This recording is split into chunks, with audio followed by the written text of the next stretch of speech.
کوئٹہ میں مسلم لیگ نون کے پارلیمانی اراکین نے پریس کانفرنس کی۔ اپنی پریس کانفرنس میں سلیم کھوسہ کا کہنا تھا کہ سردار اختر مینگل کے حالیہ بیانات احسان فراموشی کے مترادف ہیں۔ قائد نواز شریف نے ہمیشہ سردار اختر مینگل کو عزت دی۔ سردار اختر مینگل نے وزارت اعلیٰ کے عہدے کے لیے نواز شریف کی گاڑی تک چلائی۔ سردار اختر مینگل دہشت گردی کے سہولت کاروں کے خلاف آواز اٹھاتے ہیں مگر مزدوروں کے قتل پر کیوں خاموش ہیں؟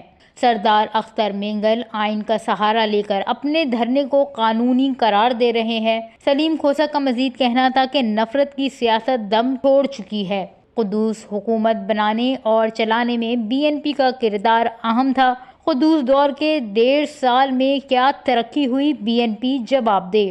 اختر مینگل ضد کر رہے ہیں، ضد کی وجہ سے مذاکرات کامیاب نہیں ہو رہے ہیں۔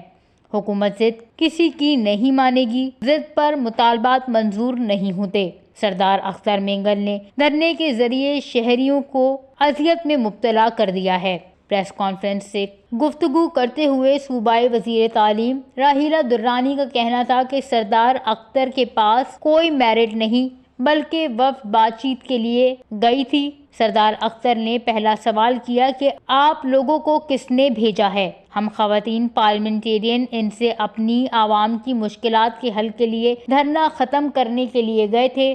سردار اختر مینگل نے مطالبات کی منظوری تک دھرنا ختم کرنے سے انکار کیا۔